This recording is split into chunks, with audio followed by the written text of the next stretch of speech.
ನಮಸ್ಕಾರ ಸ್ನೇಹಿತರೆ, ನಾನು ಚರಣ ಇವರ್ನಾಡ್ ಪೀಪಲ್ ಟಿವಿಗೆ ಸ್ವಾಗತ. ಈ ಅರಾವಳಿ ಬೆಟ್ಟಗಳ ವಿಚಾರದಲ್ಲಿ ಒಂದು ದೊಡ್ಡ ಮಟ್ಟದ ಕಾಂಟ್ರವರ್ಸಿ, ಪರವಿರೋಧಗಳ ಚರ್ಚೆಗಳನ್ನ ನೀವು ನೋಡಿರಬಹುದು ಸೋಷಿಯಲ್ ಮೀಡಿಯಾದಲ್ಲಿ, ಮತ್ತೆ ಹೋರಾಟಗಳು ಕೂಡ ನಡೆದಿದ್ವು.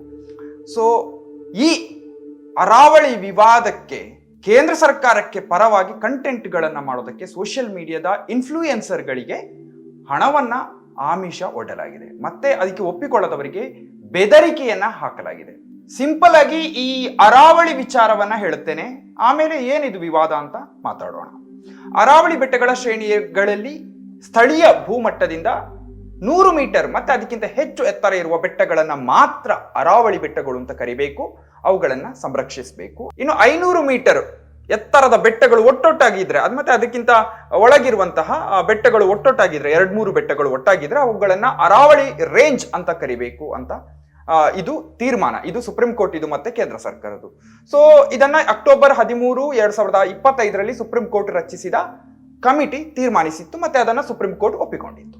ಈ ತೀರ್ಮಾನಕ್ಕೆ ಪರಿಸರ ಪ್ರೇಮಿಗಳು, ಪರಿಸರ ಹೋರಾಟಗಾರರು ಮತ್ತೆ ಜನಸಾಮಾನ್ಯರು ಒಂದು ದೊಡ್ಡ ಮಟ್ಟದ ವಿರೋಧವನ್ನ ವ್ಯಕ್ತಪಡಿಸಿದ್ರು. 100 ಮೀಟರ್ಗಿಂತ ಕಡಿಮೆ ಎತ್ತರದ ಬೆಟ್ಟಗಳಲ್ಲಿ ಸ್ಕ್ರಬ್ ಜಾತಿಯ ಮರಗಿಡಗಳಿವೆ, ಅವು ಪರಿಸರ ವ್ಯವಸ್ಥೆಗೆ ತುಂಬಾ ಇಂಪಾರ್ಟೆಂಟ್. ಇಂತಹ ಬೆಟ್ಟಗಳನ್ನ ನೀವು 100 ಮೀಟರ್ಗಿಂತ ಕಡಿಮೆ ಇರುವ ಬೆಟ್ಟಗಳನ್ನ ಅರಾವಳಿ ಬೆಟ್ಟ ಅಲ್ಲ ಅಂತ ಪರಿಗಣಿಸಿದ್ರೆ, ಅವುಗಳಲ್ಲಿ ಗಣಿಗಾರಿಕೆಯನ್ನ ಮಾಡೋದಕ್ಕೆ ಪರ್ಮಿಷನ್ ಅನ್ನ ಕೊಟ್ರೆ ತುಂಬಾ ದೊಡ್ಡ ಪರಿಸರ ನಾಶ ಆಗತ್ತೆ ಅಂತ ಇಡೀ ದೇಶದಲ್ಲಿ ಕೇಂದ್ರ ಸರ್ಕಾರದ 100 ಮೀಟರ್ ಫಾರ್ಮುಲಾ ಮತ್ತೆ ಸುಪ್ರೀಂ ಕೋರ್ಟ್ ನ ತೀರ್ಪಿಗೆ ದೊಡ್ಡ ಮಟ್ಟದ ವಿರೋಧ ವ್ಯಕ್ತವಾಗಿತ್ತು. ಈ ಬಗ್ಗೆ ನಾವೊಂದು ವಿಡಿಯೋವನ್ನ ಕೂಡ ಮಾಡಿದ್ವಿ, ಬಿಜೆಪಿಯಿಂದ ಅರಾವಳಿಯ ಶವಯಾತ್ರೆ ಅಂತ. So forest survey of India FSI ಅದರ ಇಂಟರ್ನಲ್ ಅಸೆಸ್ಮೆಂಟ್ ಪ್ರಕಾರ ಒಟ್ಟು ಅರಾವಳಿ ಶ್ರೇಣಿಗಳಲ್ಲಿರುವ 1,18,575 ಬೆಟ್ಟಗಳಲ್ಲಿ 99% ಬೆಟ್ಟಗಳು 100 ಮೀಟರ್ ಎತ್ತರವನ್ನ ಹೊಂದಿಲ್ಲ. ಅಂದ್ರೆ ಈ ತೀರ್ಪಿನ ಪ್ರಕಾರ 99% ಬೆಟ್ಟಗಳು ಅರಾವಳಿ ಬೆಟ್ಟಗಳೇ ಅಲ್ಲ ಅಂತ ಆಗತ್ತೆ. ಆದ್ರೂ ಕೇಂದ್ರ ಸರ್ಕಾರ ಪಟ್ಟು ಬಿಡ್ಲಿಲ್ಲ. ಇಂಟ್ರೆಸ್ಟಿಂಗ್ ವಿಷಯ ಏನಂದ್ರೆ, ಈ ತೀರ್ಪನ್ನ ಏನು ಕೊಟ್ಟಿತ್ತು ಸುಪ್ರೀಂ ಕೋರ್ಟ್, ಅದೇ ಸುಪ್ರೀಂ ಕೋರ್ಟ್ 2010ರಲ್ಲಿ 100 ಮೀಟರ್ ಫಾರ್ಮುಲಾ ಏನಿದೆ ಅದನ್ನ ರಿಜೆಕ್ಟ್ ಮಾಡಿತ್ತು. ಜನರು ಈ ತೀರ್ಪಿನ ನಂತರ ರೋಡ್ಗೆ ಇಳಿದು ಪ್ರತಿಭಟನೆಯನ್ನ ಮಾಡಿದ್ರು.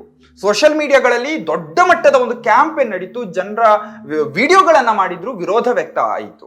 ಕೊನೆಗೆ ಡಿಸೆಂಬರ್ 29, 2025ರಂದು ಸುಪ್ರೀಂ ಕೋರ್ಟ್ ಸ್ವತಃ ಸುಮೋಟೋ ತೆಗೆದುಕೊಂಡು ತನ್ನ ಹಿಂದಿನ ಆದೇಶವನ್ನ ಸ್ಟೇ ಮಾಡಿತು.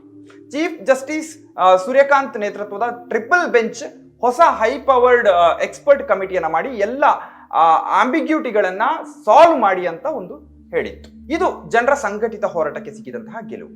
ಆದ್ರೆ ಟ್ವಿಸ್ಟ್ ಇಲ್ಲಿಗೆ ಮುಗಿಯಲ್ಲ. ಅರಾವಳಿಯ 100 ಮೀಟರ್ ಬೆಟ್ಟಗಳ ನಿಲುವೇನಿದೆ, ಅಂದ್ರೆ ಆ ಫಾರ್ಮುಲಾ ಏನಿದೆ ಕೇಂದ್ರ ಸರ್ಕಾರದ್ದು, ಅದನ್ನ ಪ್ರಮೋಟ್ ಮಾಡೋದಕ್ಕೆ, ಸಪೋರ್ಟ್ ಮಾಡೋದಕ್ಕೆ ಸೋಷಿಯಲ್ ಮೀಡಿಯಾ ಇನ್ಫ್ಲೂಯೆನ್ಸರ್ಗಳಿಗೆ ಹಣ ಕೊಟ್ಟು ವಿಡಿಯೋವನ್ನ ಮಾಡೋದಕ್ಕೆ ಒತ್ತಾಯಿಸಲಾಗಿದೆ.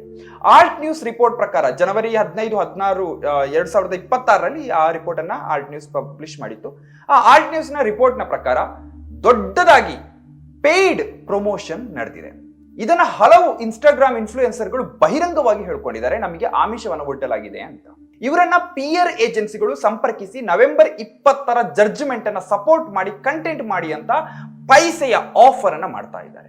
ಇದನ್ನ ಮಾಡೋದಕ್ಕೆ ಒಪ್ಪದವರಿಗೆ ಧಮಕಿಯನ್ನ ಹಾಕಲಾಗಿದೆ. ಇವರ ಉದ್ದೇಶ ಇಷ್ಟೇ, ಅರಾವಳಿ ವಿಚಾರದಲ್ಲಿ ಪಬ್ಲಿಕ್ ಪರ್ಸೆಪ್ಷನ್ ಅನ್ನ ಶಿಫ್ಟ್ ಮಾಡೋದು, ಅರಾವಳಿ ಪ್ರಾಜೆಕ್ಟ್ ನ ಇನ್ಫ್ರಾಸ್ಟ್ರಕ್ಚರ್ ಮತ್ತೆ ಗ್ರೋತ್ ಬೆನಿಫಿಟ್ಸ್ ಹೈಲೈಟ್ ಮಾಡಿ ಅಂತ ಜನರ ಮಂಡೆಯನ್ನ ಹಾಳು ಮಾಡೋದು.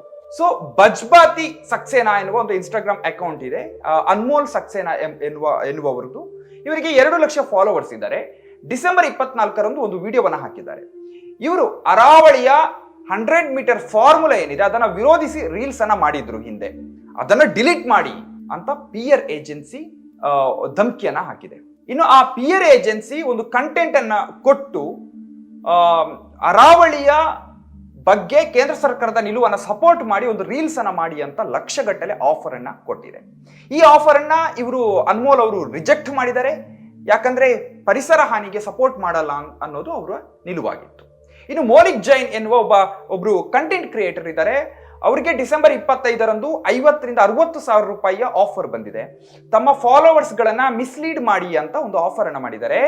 ಇವರು ಅದನ್ನ ವಿರೋಧಿಸಿ ಮಾತನಾಡಿದ್ದಾರೆ, ದೇಶನ ಮಾರ್ತಾ ಇದ್ದಾರೆ ಅಂತ ಅವರು ಕಿಡಿಯನ್ನ ಕಾರಿದ್ದಾರೆ. ಕಂಟೆಂಟ್ ಕ್ರಿಯೇಟರ್ಗಳಿಗೆ ಸ್ಪ್ಯಾಮ್ ಮೆಸೇಜ್, ಸ್ಪ್ಯಾಮ್ ಮೇಲ್ಗಳನ್ನ ಕಳಿಸ್ತಾ ಇದ್ದಾರೆ ಅಂತ ಅವರು ಬಹಿರಂಗಪಡಿಸಿದ್ದಾರೆ. ಇದರ ಬಗ್ಗೆ ಮಾತನಾಡಿದಕ್ಕೆ ಇವರಿಗೆ ಧಮಕಿ ಹಾಕಿ ಡಿಸೆಂಬರ್ 28ರಂದು ಥ್ರೆಟ್ ಕಾಲ್ಗಳು ಬಂದಿವೆ. ಇನ್ನು ಶಹಬಾಜ್ ಆಲಂ ಎನ್ನುವರು, ಇವರಿಗೆ 1 ಲಕ್ಷದಷ್ಟು ಒಂದು ಫಾಲೋವರ್ಸ್ ಇದ್ದಾರೆ ಇನ್ಸ್ಟಾಗ್ರಾಮ್ ಅಲ್ಲಿ. ಇವರನ್ನ ಸಂಪರ್ಕಿಸಿ ದೊಡ್ಡ ಮಟ್ಟದ ಹಣದ ಆಫರ್ ಅನ್ನ ಮಾಡಲಾಗಿದೆ. ಒಂದು ವಿಡಿಯೋವನ್ನ ಕಳಿಸಿ ಅರಾವಳಿಯ ವಿಚಾರದಲ್ಲಿ ಕೇಂದ್ರದ ನಿಲುವನ್ನು ಸಪೋರ್ಟ್ ಮಾಡಿ ಇದೇ ರೀತಿಯ ಕಂಟೆಂಟ್ ಅನ್ನು ಮಾಡಿ ಅಂತ ಅವರಿಗೆ ಒಂದು ಆಮಿಷವನ್ನ ಒಡ್ಡಲಾಗಿದೆ. ಮದೀಪ್ ಸೆಹ್ರಾವತ್ ದಿ ಕಾಮ್ ಗೈ ಎನ್ನುವ ಒಂದು ಸೋಷಿಯಲ್ ಮೀಡಿಯಾ ಅಕೌಂಟ್ ಇದೆ. ಅವರಿಗೆ ಸೋಷಿಯಲ್ ಆರೋ ಮೀಡಿಯಾ ಎನ್ನುವ ಪಿಯರ್ ಏಜೆನ್ಸಿ ಇವರನ್ನ ಸಂಪರ್ಕಿಸಿ ಇವರಿಗೆ ಆಫರ್ ಅನ್ನ ಮಾಡಿದೆ ಅನ್ನೋ ಆ ಪಿಯರ್ ಏಜೆನ್ಸಿಯ ಹೆಸರನ್ನ ಬಹಿರಂಗಪಡಿಸಿದ್ದಾರೆ. ಇವರು ಆ ಆಫರ್ ಅನ್ನ ರಿಜೆಕ್ಟ್ ಮಾಡಿದ್ದಾರೆ. ನೀವು ಕೇಂದ್ರ ಸರ್ಕಾರದ ಪರವಾಗಿ ವಿಡಿಯೋ ಮಾಡಿ ಅಂತ ಪಿಯರ್ ಏಜೆನ್ಸಿ ಅವರಿಗೆ ಹೇಳಿದೆ, ಅದನ್ನು ಅವರು ರಿಜೆಕ್ಟ್ ಮಾಡಿದ್ದಾರೆ. ಆಮೇಲೆ ಪ್ರಫುಲ್ ಗಾರ್ಗ್ ಎನ್ನುವಾತನ ಒಂದು ವಿಡಿಯೋ ಲಿಂಕ್ ಅನ್ನ ಕಳಿಸಿ ಈ ರೀತಿಯ ವಿಡಿಯೋವನ್ನ ಮಾಡಿ ಅಂತ ಹೇಳಿದ್ದಾರೆ. ಆದ್ರೆ ಈ ಕಂಟೆಂಟ್ ಕ್ರಿಯೇಟರ್ ಅದನ್ನ ರಿಜೆಕ್ಟ್ ಮಾಡಿದ್ದಾರೆ. ಇನ್ನು ಆದಿತ್ಯ ಜೆನ್ಸ್ ವೇ ಅಫಿಷಿಯಲ್ ಎನ್ನುವ ಒಂದು ಅಕೌಂಟ್ ಇದೆ, ಆದಿತ್ಯ ಎನ್ನುವರದು. ಇವರಿಗೆ ಪೇಯ್ಡ್ ಕೊಲಾಬರೇಷನ್ ಮಾಡೋದಕ್ಕೆ ಆಫರ್ ಬಂದಿದೆ. ಕಾಂಪನ್ಸೇಷನ್ ಅಂದ್ರೆ ಆಫರ್ ಮಾಡಿದ ಹಣ ಎಷ್ಟು ಎನ್ನುವ ವಿಚಾರದ ಬಗ್ಗೆ ಡಿಸ್ಕ್ಲೋಸ್ ಮಾಡಬೇಡಿ, ಯಾರಿಗೂ ಹೇಳಬೇಡಿ ಅಂತ ಹೇಳಲಾಗಿದೆ. ಸೊ ಈ ಎಲ್ಲ ಇನ್ಫ್ಲೂಯೆನ್ಸರ್ಗಳಿಗೆ ಜನರನ್ನ ಹಾದಿ ತಪ್ಪಿಸುವಂತೆ ಕಂಟೆಂಟ್ ಕ್ರಿಯೇಟ್ ಮಾಡೋದಕ್ಕೆ ಪಿಯರ್ ಏಜೆನ್ಸಿಗಳು ಆಫರ್ ಮಾಡಿವೆ. ಒಪ್ಪದೇ ಇದ್ದಾಗ ಧಮಕಿಯನ್ನು ಹಾಕಿವೆ. ಇದನ್ನ ಮಾಡಲು ಹೇಳಿದ್ಯಾರು? ಕೇಂದ್ರ ಸರ್ಕಾರ ಹೇಳಿದ್ಯಾ? ಅಥವಾ 100 ಮೀಟರ್ ಫಾರ್ಮುಲಾದ ತೀರ್ಪಿನಿಂದ ಲಾಭವನ್ನ ಪಡೆಯುವಂತಹ ಗಣಿತನಿಗಳು ಹೇಳಿದ್ರ? ಅಣಿ ಗಿಣಿಯಂತಹ ದೇಶದ ಸಿರಿವಂತರು ಹೇಳಿದ್ರ? ಗೊತ್ತಿಲ್ಲ. ಸೋಷಿಯಲ್ ಮೀಡಿಯಾ ಕಂಟೆಂಟ್ ಕ್ರಿಯೇಟರ್ಗಳಿಗೆ ಹೆದರಿದ್ದಾರೆ ಇವರು. ಜನರು ಇವರನ್ನ ಬಾಯ್ಕಟ್ ಮಾಡ್ತಾರೆ, ಅವರ ಬಿಸ್ನೆಸ್ ಹಾಳಾಗುತ್ತೆ ಅಂತ ಈ ಸೋಷಿಯಲ್ ಮೀಡಿಯಾ ಕಂಟೆಂಟರ್ಗಳಿಗೆ ಲಕ್ಷದ ಆಫರ್ ಅನ್ನ ಮಾಡಿದ್ದಾರೆ. ಕೆಲವರು ಸಿಂಪಲ್ ಲ್ಯಾಂಗ್ವೇಜ್ ನಲ್ಲಿ ಫ್ಯಾಕ್ಚುಯಲ್ ಎವಿಡೆನ್ಸ್ ಇಟ್ಟುಕೊಂಡು ಇಲ್ಲಿಗಲ್ ಮೈನಿಂಗ್ ಮೇಲೆ ಫೋಕಸ್ ಶಿಫ್ಟ್ ಮಾಡಿ ಅಂತ ಆಫರ್ ಅನ್ನು ಕೊಡ್ತಿದ್ದಾರೆ. ಅಂದ್ರೆ ಈ ಸಣ್ಣ ಅಕ್ರಮಗಳು ನಡೀತವಲ್ಲ, ಅವುಗಳ ಬಗ್ಗೆ ಮಾತನಾಡಿ, ಆಗ ಈ ದೊಡ್ಡ ಮಟ್ಟದ ಅಕ್ರಮಗಳ ಬಗ್ಗೆ ಜನರಿಗೆ ಗೊತ್ತಾಗೋದಿಲ್ಲ ಅನ್ನುವ ಕುತಂತ್ರ. ಜನ್ಬಾದಿ ಸಕ್ಸೇನಾ ಎನ್ನುವವರು ಈ ಪಿಯರ್ ಏಜೆನ್ಸಿಗಳು ಮಾಡಿದ ಫೋನ್ ಕಾಲ್ ನ ರೆಕಾರ್ಡ್ ಅಂತನ್ನ ಇಟ್ಟುಕೊಂಡಿದ್ದಾರೆ. ಈ ಫೋನ್ ಕಾಲ್ ನಲ್ಲಿ ಇವರು ಹಿಂದೆ ಮಾಡಿದಂತಹ ಅಂದ್ರೆ ಅರಾವಳಿ ಬಗೆಗೆ ಬಂದಂತಹ ತೀರ್ಪನ್ನ ವಿರೋಧ ಮಾಡಿದಂತಹ ಕಂಟೆಂಟ್ ಅನ್ನ ಡಿಲೀಟ್ ಮಾಡದೇ ಇದ್ರೆ ಅದನ್ನ ಡಿಲೀಟ್ ಮಾಡೋದಕ್ಕೆ ನಮಗೆ ಹೇಗೆ ಮಾಡಬೇಕು ಅನ್ನೋದು ಗೊತ್ತಿದೆ, ಲೀಗಲ್ ಆಗ್ಲಿ ಇಲ್ಲದಿದ್ರೆ ಬೇರೆ ದಾರಿಯಲ್ಲಿ ಆದ್ರೂ ನಾವು ಡಿಲೀಟ್ ಮಾಡಿಸ್ತೇವೆ ಅಂತ ಧಮಕಿಯನ್ನ ಹಾಕಲಾಗಿದೆ. ಈ ಫೋನ್ ಕಾಲ್ ನಲ್ಲಿ ಇದೆ. ಇದು ನಿನ್ನಲ್ಲಿ ಇರೋ ಹಣದಲ್ಲಿ ಲೀಗಲ್ ಫೈಟ್ ಮಾಡೋದಕ್ಕೆ ನಿಮ್ಗೆ ಸಾಧ್ಯ ಇದೆಯಾ, ಆಗ್ತದಾ ಅನ್ನುವ ಭಯವನ್ನ ಹುಟ್ಟಿಸಿದ್ದಾರೆ. ಸೊ ಕೇಂದ್ರ ಸರ್ಕಾರದ 100 ಮೀಟರ್ ಫಾರ್ಮುಲಾವನ್ನ ಸಪೋರ್ಟ್ ಮಾಡಿ 13 ಜನ ಕಂಟೆಂಟ್ ಕ್ರಿಯೇಟ್ ಮಾಡಿದ್ದಾರೆ. ಎಲ್ಲರ ಕಂಟೆಂಟ್ ಒಂದೇ ರೀತಿ ಇದೆ, ವಿಚಾರ ಎಲ್ಲ ಒಂದೇ ರೀತಿ ಇದೆ, ಒಂದೇ ಫ್ರೇಸ್ ಗಳನ್ನ ಬಳಸಲಾಗಿದೆ. ಇದನ್ನ ಆಲ್ಟ್ ನ್ಯೂಸ್ ವರದಿ ಮಾಡಿದೆ. Half knowledge is more dangerous than no knowledge. Have you read the judgment? Aravalli dangerous ನಲ್ಲಿ ಇಲ್ವಾ? ಸುಪ್ರೀಂ ಕೋರ್ಟ್ ಅರಾವಳಿಯನ್ನ ಮಾರಿದ್ಯಾ ಅಂತೆಲ್ಲ ಒಂದು ಹೆಡ್ಲೈನ್ ಗಳನ್ನ ಕೊಟ್ಟು ಕಂಟೆಂಟ್ ಅನ್ನ ಕ್ರಿಯೇಟ್ ಮಾಡಿದ್ದಾರೆ ಕೇಂದ್ರ ಸರ್ಕಾರವನ್ನ ಸಪೋರ್ಟ್ ಮಾಡಿ 13 ಜನ. ಸೊ ಪ್ರಫುಲ್ ಗಾರ್ಗ್ ಎನ್ನುವಾತ ಈ ರೀತಿ ಕೇಂದ್ರ ಸರ್ಕಾರವನ್ನ ಸಪೋರ್ಟ್ ಮಾಡಿ ಕಂಟೆಂಟ್ ಅನ್ನ ಮಾಡಿದ್ದಾನೆ. ಈತನ ವಿಡಿಯೋಗಳನ್ನ ಬೇರೆಯವರಿಗೆ ಕಳಿಸಿ ಇದೇ ರೀತಿ ವಿಡಿಯೋಗಳನ್ನ ಮಾಡಿ ಹಣದ ಆಮಿಷವನ್ನ ಒಡ್ಡಲಾಗಿದೆ. ಇನ್ನು ಅಂಕಿತ್ ಶರ್ಮಾ ಎನ್ನುವಾತ ಡಿಸೆಂಬರ್ 21ರಂದು ಅರಾವಳಿ ಡೇಂಜರ್ ಅಂತ ಅರಾವಳಿಯ ಬಗ್ಗೆ ಬಂದಂತಹ ತೀರ್ಪನ್ನ ವಿರೋಧಿಸಿ ಒಂದು ವಿಡಿಯೋವನ್ನ ಮಾಡಿದ್ದ.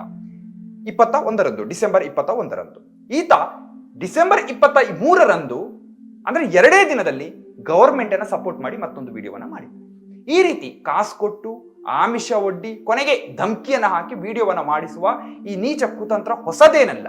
ಕಳೆದ ವರ್ಷ 2025ರಲ್ಲಿ ಎಥೆನಾಲ್ ಬ್ಲೆಂಡೆಡ್ ಪೆಟ್ರೋಲ್ ಅನ್ನ ಪ್ರಮೋಟ್ ಮಾಡೋದಕ್ಕೆ ಇದೇ ರೀತಿ ಇನ್ಫ್ಲೂಯೆನ್ಸರ್ಗಳಿಗೆ ಆಮಿಷವನ್ನ ಒಡ್ಡಲಾಗಿತ್ತು. ಆಗ ಹೆಕ್ಸ್ಟೆಕ್ ಮೀಡಿಯಾ ಎನ್ನುವ ಒಂದು ಕಂಪನಿಯ ಹೆಸರು ಕೇಳಿ ಬಂದಿತ್ತು. ಇಲ್ಲಿ ಲಕ್ಷಾಂತರ ಮೊತ್ತದ ಆಮಿಷವನ್ನ ಒಡ್ಡಲಾಗಿತ್ತು. ಎಥೆನಾಲ್ ಮಿಕ್ಸ್ ಮಾಡಿದ ಪೆಟ್ರೋಲ್ ಅನ್ನ ದೇಶದಲ್ಲಿ ಬಳಕೆಗೆ ತಂದ್ರೆ ನಿತಿನ್ ಗಡ್ಕರಿ ಅವರಿಗೆ ಏನು ಲಾಭ ಇದೆ ಅನ್ನೋದನ್ನ ನಾವು ಈ ಹಿಂದೆ ಒಂದು ವಿಡಿಯೋದಲ್ಲಿ ಹೇಳಿದ್ವಿ. 20% ಎಥೆನಾಲ್ 80% ಪೆಟ್ರೋಲ್ ಅನ್ನ ಮಿಕ್ಸ್ ಮಾಡಿ ಅದನ್ನ ಬಳಸಿದ್ರೆ ತುಂಬಾ ಸಮಸ್ಯೆ ಆಗುತ್ತೆ. ಈ ಬಗ್ಗೆ ದೇಶದಲ್ಲಿ ವಿರೋಧ ಇತ್ತು. ಈ ವಿರೋಧವನ್ನ ಮಟ್ಟ ಹಾಕೋದಕ್ಕೆ, ಜನರ ಹಾದಿಯನ್ನು ತಪ್ಪಿಸೋದಕ್ಕೆ ಕೇಂದ್ರ ಸರ್ಕಾರ ಸೋಷಿಯಲ್ ಮೀಡಿಯಾ ಕಂಟೆಂಟ್ ಕ್ರಿಯೇಟರ್ ಗಳನ್ನ ಬಳಸಿತ್ತು. ಈ ಬಗ್ಗೆ ಆಲ್ಟ್ ನ್ಯೂಸ್ ನಲ್ಲಿ ಡೀಟೇಲ್ ಆದ ಒಂದು ವರದಿಯನ್ನ ಬಂದಿತ್ತು. ಸತ್ಯಾಸತ್ಯವನ್ನ ತಿಳ್ಕೊಳ್ಳೋದಕ್ಕೆ ಆ ವರದಿಯನ್ನ ನೀವು ಓದಬಹುದು. ಈ ಆಫರ್ ಅನ್ನ ಅಂದ್ರೆ ಈ ಎಥೆನಾಲ್ ಮಿಕ್ಸ್ ಮಾಡಿದ ಪೆಟ್ರೋಲ್ ಅನ್ನ ಸಪೋರ್ಟ್ ಮಾಡಿ ಕಂಟೆಂಟ್ ಗಳನ್ನ ಕ್ರಿಯೇಟ್ ಮಾಡಿ ಅನ್ನುವ ಆಫರ್ ಅನ್ನ ಪ್ರಜ್ಞಾವಂತ ಮತ್ತೆ ಸಾಮಾಜಿಕ ಬದ್ಧತೆಯುಳ್ಳಂತಹ ಕಂಟೆಂಟ್ ಕ್ರಿಯೇಟರ್ಗಳು ವಿರೋಧಿಸಿದ್ರು. ಈ ಬಗ್ಗೆ ಬಹಿರಂಗವಾಗಿ ಅವರು ಸೋಷಿಯಲ್ ಮೀಡಿಯಾದಲ್ಲಿ ಬರೆದ್ರು.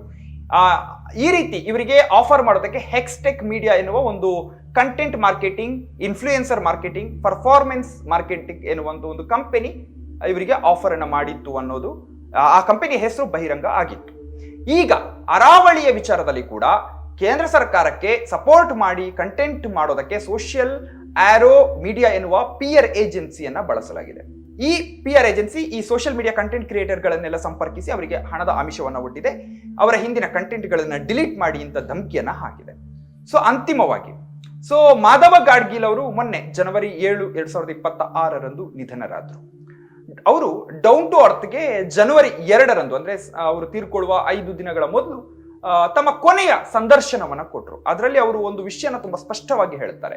ಏನಂದ್ರೆ, central government FSI, GSI, SOI ನಂತಹ ಇನ್ಸ್ಟಿಟ್ಯೂಟ್ಗಳನ್ನ ಬಳಸಿಕೊಂಡು ಜನರ ಮಂಡೆಯನ್ನ ಹಾಳು ಮಾಡಿ ಹಾದಿ ತಪ್ಪಿಸ್ತದೆ, ತಪ್ಪು ಮಾಹಿತಿಯನ್ನ ಹರಡಿಸ್ತದೆ, ಯಾವುದೇ ವಿರೋಧ ಅಥವಾ ಪ್ರತಿರೋಧ ಬಾರದಂತೆ ಮಾಹಿತಿಯನ್ನ ದಮನಿಸ್ತದೆ, ಅಂದ್ರೆ ಇನ್ಫೋ ಸಪ್ರೆಸ್ ಮಾಡ್ತದೆ ಅಂತ ಅವರು ಗಾಡ್ಗಿಲ್ ಅವರು ಹೇಳಿದರು.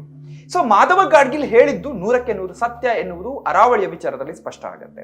ಸೋಷಿಯಲ್ ಮೀಡಿಯಾದಲ್ಲಿ ವಿಡಿಯೋ ಮಾಡುವವರಿಗೆ ಲಕ್ಷಾಂತರ ಹಣದ ಆಮಿಷವನ್ನ ಒಡ್ಡಲಾಗ್ತಾ ಇದೆ, ತಪ್ಪು ಮಾಹಿತಿಯನ್ನ ಹರಡೋದಕ್ಕೆ ಅವರನ್ನ ಒತ್ತಾಯಿಸಲಾಗ್ತಾ ಇದೆ, ಜನರ ವಿರೋಧವನ್ನ ಎಲ್ಲಿ ವಿರೋಧ ಹೇಳುತ್ತದೋ ಅಲ್ಲಿಯೇ ಹತ್ತಿಕ್ಕೋದಕ್ಕೆ ಪ್ರಯತ್ನಿಸಲಾಗ್ತಾ ಇದೆ, ಜನರ ತಲೆಯನ್ನ ಹಾಳು ಮಾಡಿ ಹಾಕ್ತಾ ಇದ್ದಾರೆ. ನಾವು ಎಚ್ಚರವಾಗಿರ್ಬೇಕು ಅಷ್ಟೇ. ಈ ವಿಚಾರದ ಬಗ್ಗೆ ನಿಮ್ಮ ಅಭಿಪ್ರಾಯವನ್ನ ತಪ್ಪದೆ ಕಮೆಂಟ್ ಬಾಕ್ಸ್ ನಲ್ಲಿ ತಿಳಿಸಿ. ಹಾಗೆ ಈ ವಿಚಾರವನ್ನ ನಿಮ್ಮ ಸ್ನೇಹಿತರಿಗೂ ಹಂಚಿಕೊಳ್ಬೇಕು ಅಂತಾಗಿದ್ರೆ ಈ ವಿಡಿಯೋವನ್ನ ಶೇರ್ ಮಾಡಿ. ಹಾಗೆ ಪೀಪಲ್ ಟಿವಿಯ ಯೂಟ್ಯೂಬ್ ಚಾನೆಲ್ ಅನ್ನ ಸಬ್ಸ್ಕ್ರೈಬ್ ಮಾಡೋದಕ್ಕೆ ಮತ್ತೆ ಬೆಲ್ ಐಕಾನ್ ಒತ್ತೋದಕ್ಕೆ ಮರಿಬೇಡಿ. ನಮ್ಮ ಫೇಸ್ಬುಕ್, ಇನ್ಸ್ಟಾಗ್ರಾಮ್, ಟ್ವಿಟರ್ ಪೇಜ್ ಗಳನ್ನ ಫಾಲೋ ಮಾಡೋದಕ್ಕೆ ಮರಿಬೇಡಿ.